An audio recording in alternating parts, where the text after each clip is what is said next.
Okay, so this time our topic is about internet, wireless technology, and telecommunication. No?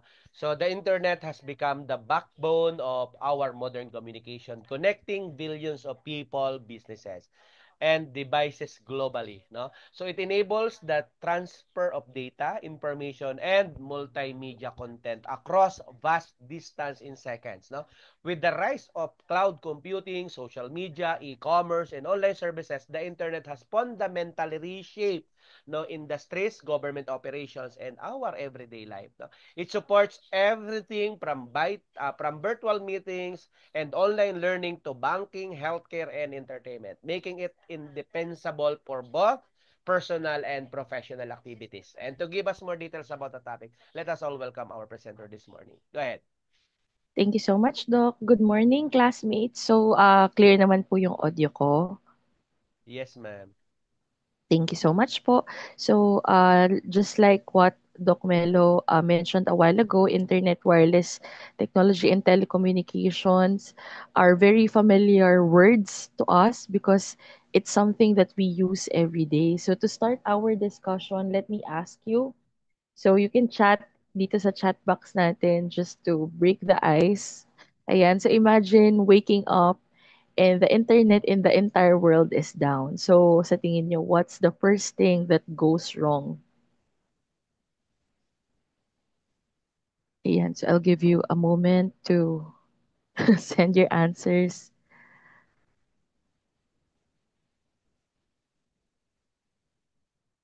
Ayan. So, perhaps we can check our emails. We cannot connect to our friends or family. Some of us na naka-work from home or naka-remote work cannot access yung mga work platforms natin.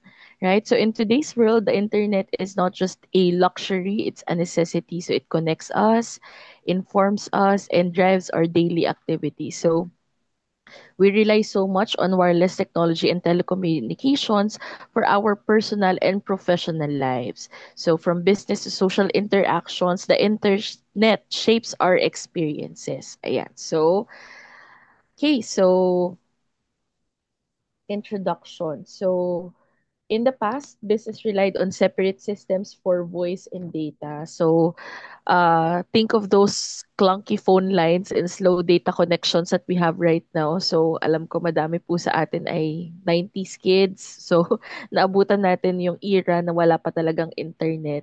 And we had to use telephone lines or mga broadband connection, yung mga niluloadan pa. But thanks to the advancement in information technology and the regulation, we've seen a remarkable transformation. So today we have unified digital networks. This means that voice and data are integrated, leading to more efficient communication. So as we look at modern technologies, modern telecommunications companies like AT&T and Verizon are now providing integrated services that include voice, internet, mobile, and TV with internet based communications becoming more dominant. So, in conclusion, the evolution of networks has fundamentally changed the way business communicates. So, let's consider what this means for us moving forward. So, what is a computer network? So, computer network is a network or a system that connects two or more computers. So for a network to function, it requires several key components, so including client and server computers, a network interface device, connection medium, yun yung ating mga cables, Wi-Fi, telephone lines. We have to have network operating system or NOS or end hub or switch for connectivity. So let me um let me delve into the unfamiliar terms that we encountered in this slide. So first is yung basic network component. So client compute and client computers are used by individuals to access network resources. So while server computers store and manage data. So a hub is a basic device that forwards data to all connected device. So switch is smarter. It directs data only to intended device, and a router connects different networks, including the internet. Ayan. So another unfamiliar term that we encountered a while ago is a network operating system. So what is a network operating system? So it's a software that manages network resources, user access, and communications between devices. So some well-known NOS that we are familiar with is the Microsoft Windows Server, Linux, Novell Open Enterprise Server. So these systems are essential in managing large networks efficiently. Ayan. So for large organization, multiple LANs are interconnected to form a corporate network. So these networks support corporate websites, intranets, or internal communication networks, or extranets, secured networks shared with partners. So many companies use Wi-Fi, remote access for employees working from home, and video conferencing to enable global collaboration. So ayan. So, yung networks na ginagamit natin for large companies, ito yung mga components na ginagamit ngayon ng mga biggest companies in the world. And we can even see it here in the Philippines. So, there are three critical technologies in networking. So, of course, first is the client server computing. So where clients request services from a central server. So we have what we call packet switching. So packet switching breaks data into smaller packets that travel separately and reassemble at the destination. So packet switching is the backbone of the internet. Instead of sending an entire message at once, it divides into small packets. Then these packets travel to different routes, assembled at their destination. So this method is faster and more reliable than traditional circuit switching, which required a dedicated connection for each communication session. So we also have what we call the TCP or IP protocol. So to delve more into that, we have another slide. So now that we understand how packet switching works, where data is broken into smaller packets, so let's talk about the set of rules that makes this process possible. This brings us to the TCP or IP model overview, so which ensures that all devices can communicate properly over a network. So without this protocol, data transmission would be chaotic. So and networks wouldn't function as smoothly as they do today. Okay. So the TCP or IP model is the foundation of how computers communicate over the internet. It has four layers. So and each one plays a specific role in transmitting and receiving data. So application layer. This is where user applications like web browser, emails, and messaging apps operate. Basically, ito yung layer na responsible for formatting data before sending it out. So we have the transport layer. So it ensures that data transmission is reliable. So it uses TCP. TCP stands for Transmission Control Protocol to make sure that all data packets arrive completely and in the right order. Kapag may nawalang packet, this layer will request for it again. So, meron tayong tinatawag na internet layer. So, in this one, this layer handles addressing and routing of data using IP and internet protocol. So, think of it like a GPS, um, uh, GPS, this layer decides the best path for data to take para makarating siya sa tamang destination. And lastly, we have the network interface layer. So ito naman yung layer responsible for the physical connection. So it handles how data is actually transmitted through Wi-Fi or Ethernet cables or fiber optics. So because of the TCP IP model, devices can communicate smoothly and securely, making internet connections possible. Okay, so okay. So now that we understand TCP and IP works or how it works in networking, so let's let's talk about how data actually travels. So, but before that, we need to understand something important: the type of signals used for communication. So, computers and networks don't just send data randomly. So, they rely on signals, okay, to transmit information. So, let's move on to the difference between analog and digital. Ayan. So, and why digital is a preferred choice today. So, in communication, these signals are what allow devices to send and receive data. So, si analog signals, these are continuous waves, signals used in older communication system like traditional telephone lines and radio broadcast. So imagine a sound wave, smooth and continuous, pero ang problema, analog signals are more prone to noise and interference, kaya minsan hindi clear yung transmission for analog signals. For digital signals, unlike analog, digital signals use binary zeros and ones, which makes them faster, clearer, and more reliable. So computers, smartphones, and modern communication systems all use digital signals kasi mas efficient sila at mas madali siyang i-process. So for modems, since the internet is digital but telephone lines are analog, so yung telephone lines ang ginagamit pa rin natin sa internet. So this is where modems come in. So we use a modem. So modem means modulator, demodulator para mag-convert ng signals from digital to analog and vice versa. So that's why modern networks are shifting to digital dahil mas reliable, mas higher yung quality, and then of course mas secure compared to the analog signals.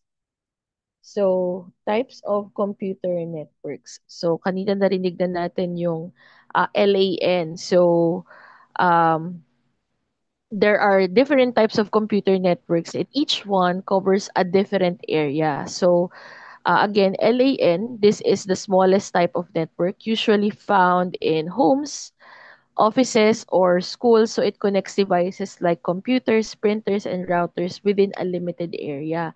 So nakalagay dito, uses Ethernet or Wi-Fi, client server, or peer-to-peer models. So pag titingnan nyo yung mga router ng Wi-Fi nyo, meron kayong makikitang LAN. So because home lang yung kino-cover ng LAN. Ayan. So we also have what we call the CAN or campus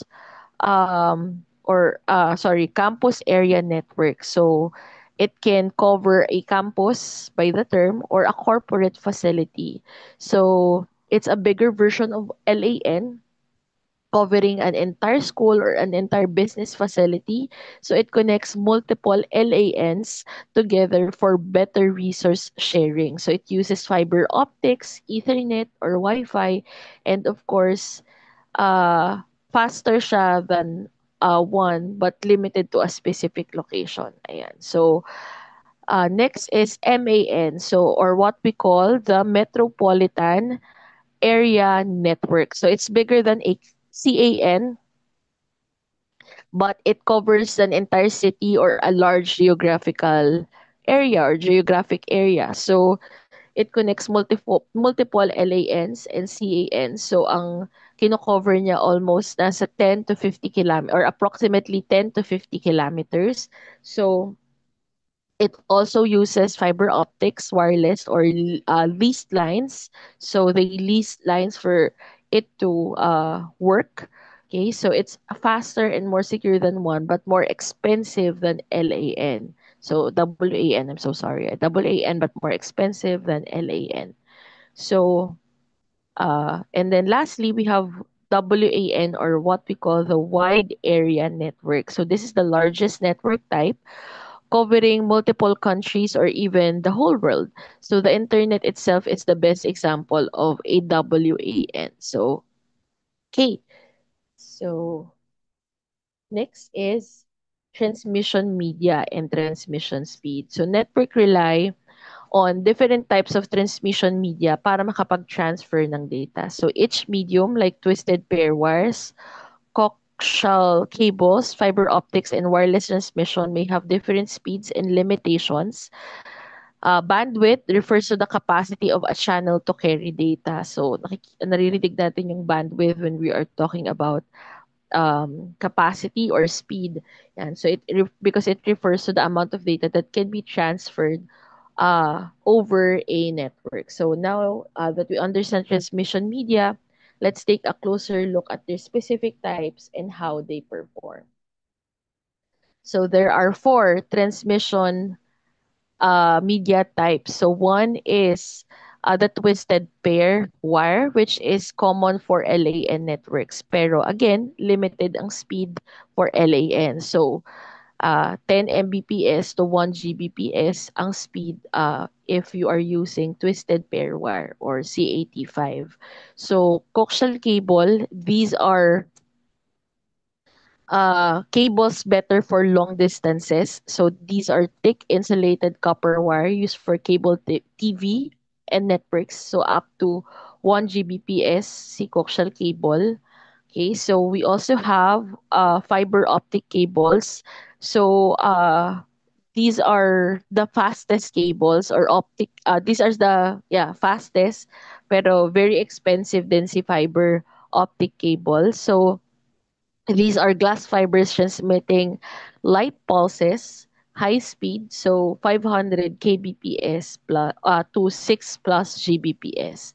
And of course, lastly, wireless transmission is convenient yan, kasi wala na siyang cable, but a speed depends on signal strength and interference. So, uses radio waves, cellular networks, and satellites, so up to 600 Mbps. So, si fiber, naririnig natin yan sa mga nagpapakabit ng PLDT. So, ayun. So, if there is a fiber optic cable in your area, mas madaling magpakabit ng fiber package nila, I think. Ayan. So, yan. So, let's move on.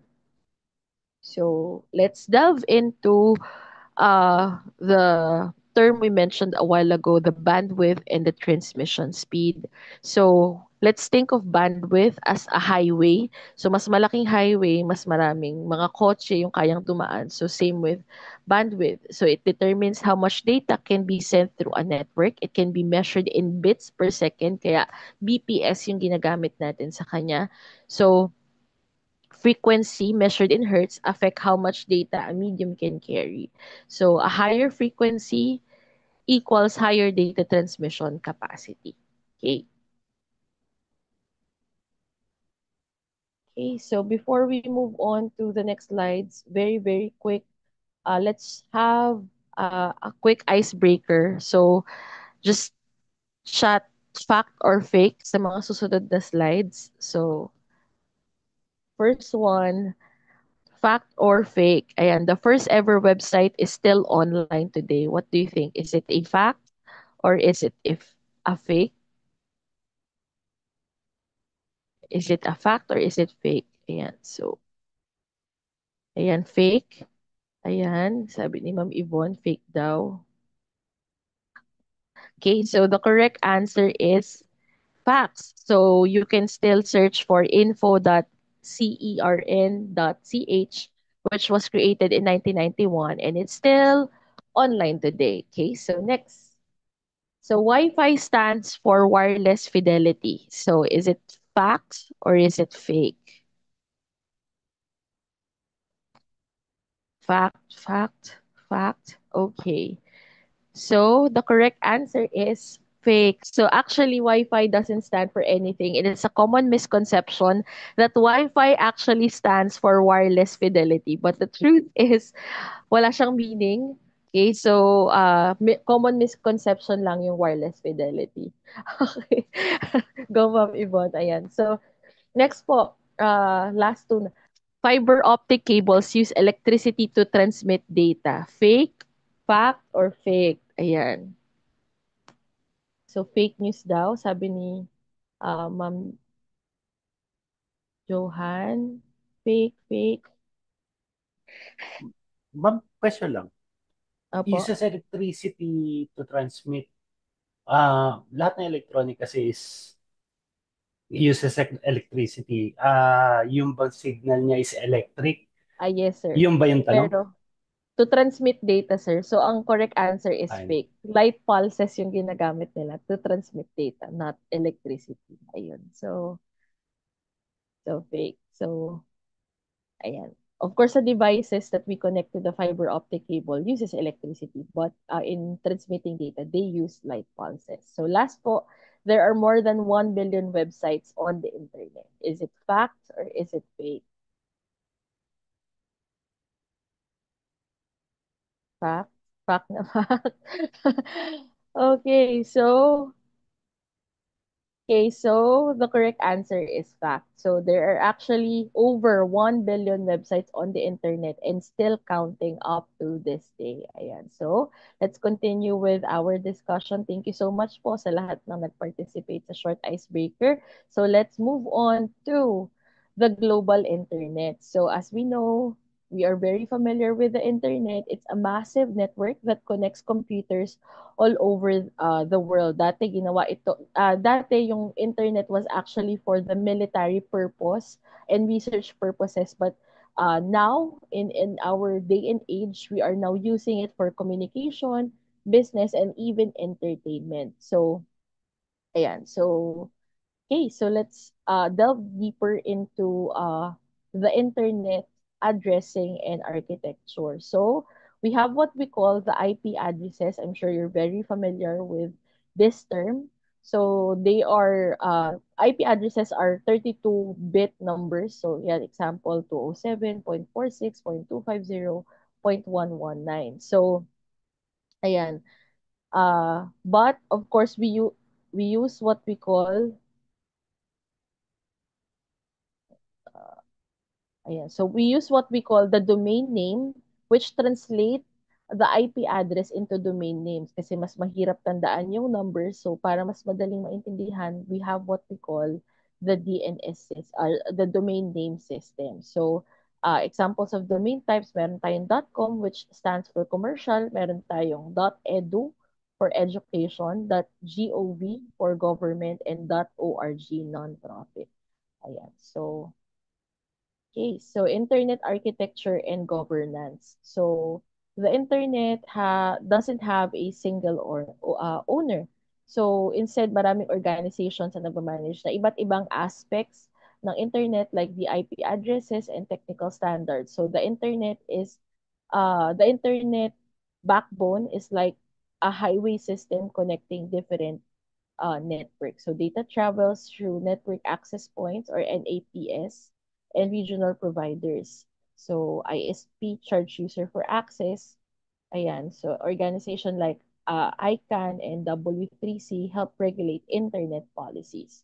So international organizations po ito.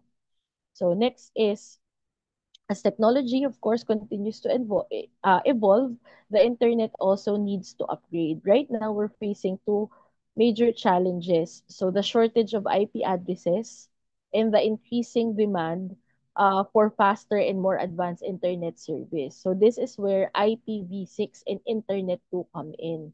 So, uh, uh, uh, so,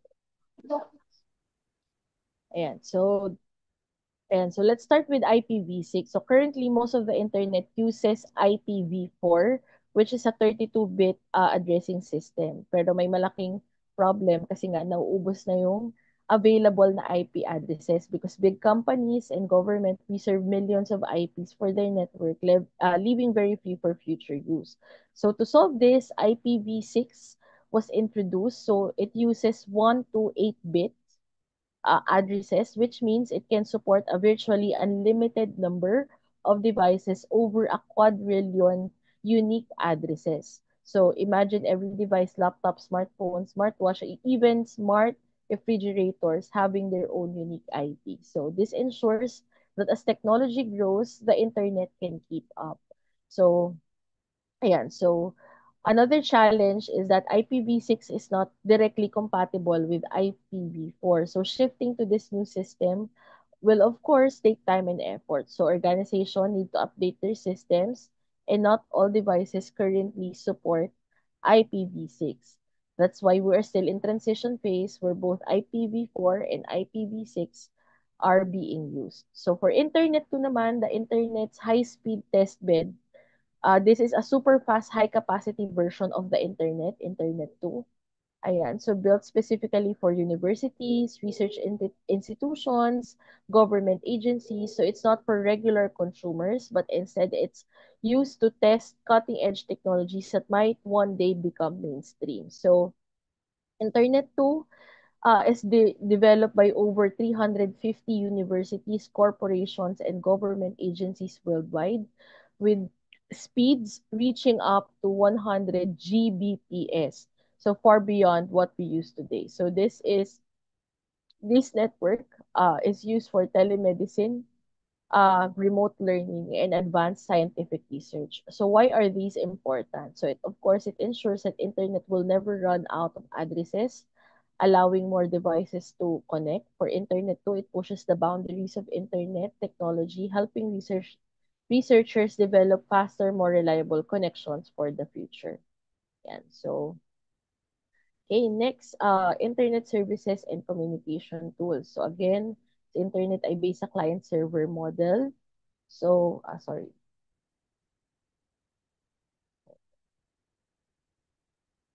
Okay, so ayan. So, major internet services.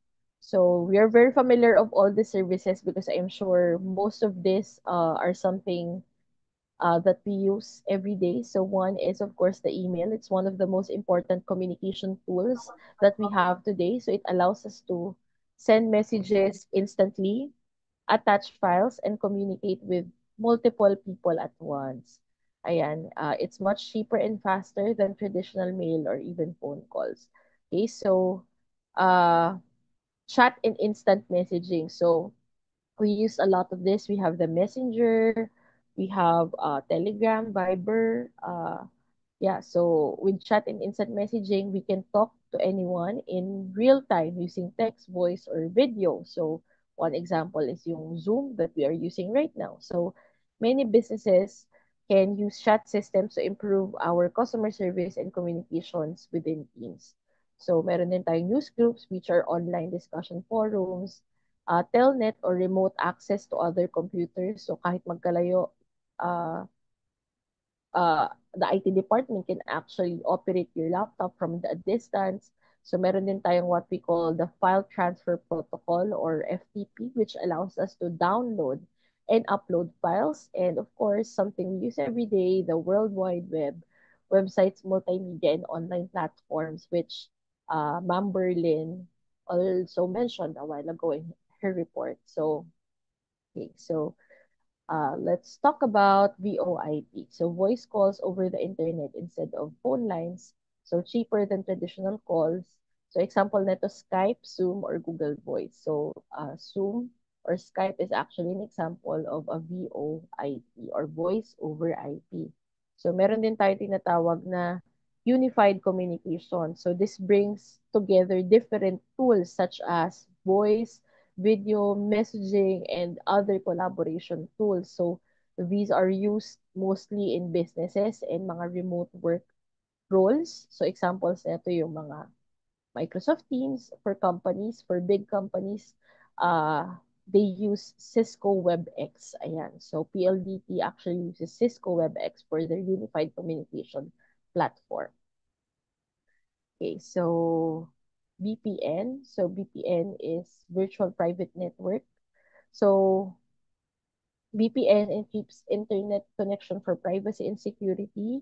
So basically, it protects your internet connection by encrypting your data, parang ma-invisible tunnel that hides your online activity. So, if nakakonect ka sa public Wi-Fi, like sa cafe or sa airport, may risk sa atin yon because pwedeng makita ng hackers yung data that we are actually handling. So, pag may VPN, your connection is secure, so it makes it safe from hackers. So, VPN also lets you bypass restrictions. So, kung may mga website na block sa bansa mo, so you can use a VPN to access it as if you're in another country. So kaya useful siya for remote work, streaming, and privacy. So Okay, so just a quick discussion on the World Wide Web. So we already know that it's a collection of web pages and online resources. It uses hypertext or what we call the HTTPS for access. So ina-access natin siya through web browsers. Of course, the most popular browsers yung Chrome, yung Edge, Safari, Mozilla Firefox, ayan. So this is different from the internet. The internet is the infrastructure. The web is what we access through the internet. Ayan. So hypertext. So hypertext is what makes the web interactive.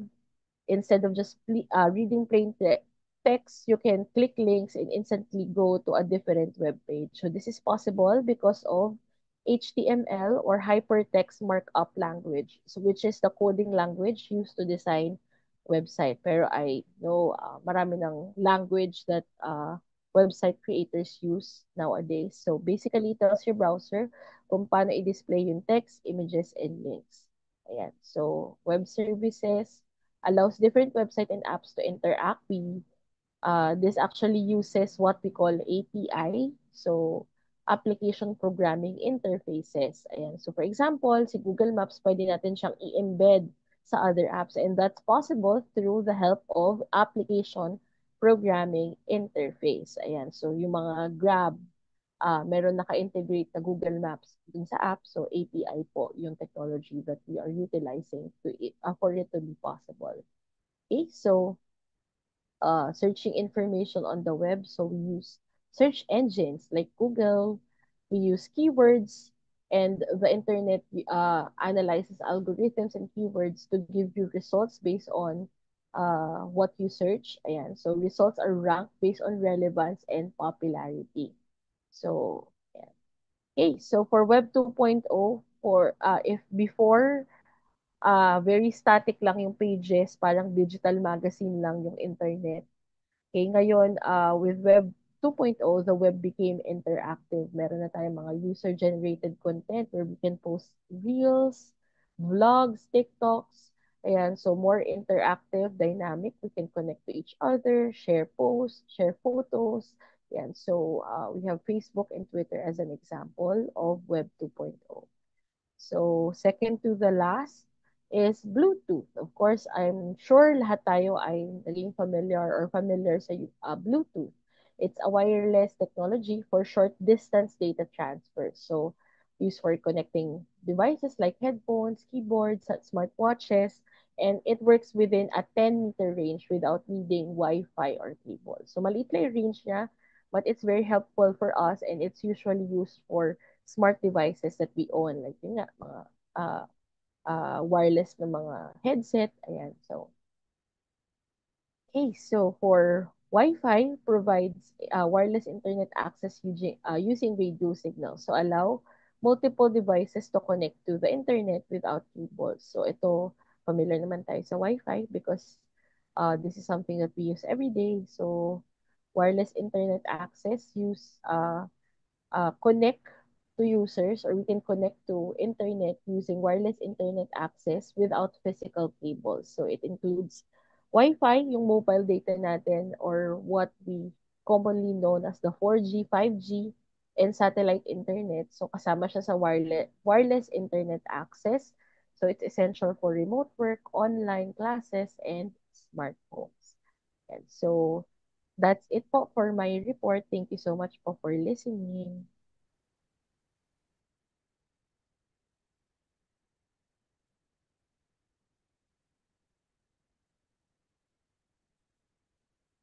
Thank you so much, madam, no? Okay. Uh, wireless technologies, no, including the Wi-Fi, Bluetooth, and mobile networks, as our presenter mentioned, has further expanded the reach of the internet. No? Can you hear me, no? By enabling devices, no, to connect without physical cable. So this convenience, no, has revolutionized how people communicate and access information.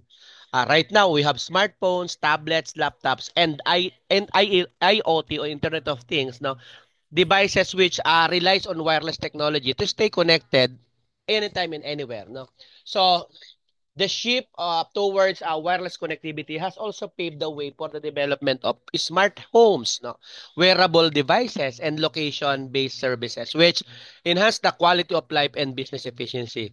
So, telecommunication refers to the transmission of information over significant distance through electronic means, no? It includes voice calls, video conferencing, messaging, and data services delivered through various mediums such as fiber optics, no, satellite, and wireless networks. So, telecommunication system from the foundation of global connectivity, allowing our people to communicate seamlessly regardless of location. So, telecommunication companies invest in infrastructure to improve network coverage, speed, and reliability to meet the growing demands, no, of users worldwide. So, the convergence of the internet, no, wireless technologies and telecommunication has given rise to innovations like voice over internet protocol, video streaming, e-commerce, and cloud computing. And these integrated technologies enable businesses to operate globally, offer remote work options, and serve customers in a real time. Sectors such as healthcare, education, logistics, no, and financial services have all benefited from the synergy of these technologies, improving service delivery, reducing operational costs, of course, and enhancing our customer experiences. So the internet, the wireless technology, as our presenter mentioned, and telecommunication are interconnected pillars of the digital age. No? Their integration has transformed how individuals interact, how business operate, and how societies functions. No? As technology continues to advance, this system will become even more critical in driving innovation, economic growth, and of course, global connectivity. So, ensuring access, affordability, and security in these technologies is vital for inclusive and sustainable development. Okay, thank you so much to our presenter.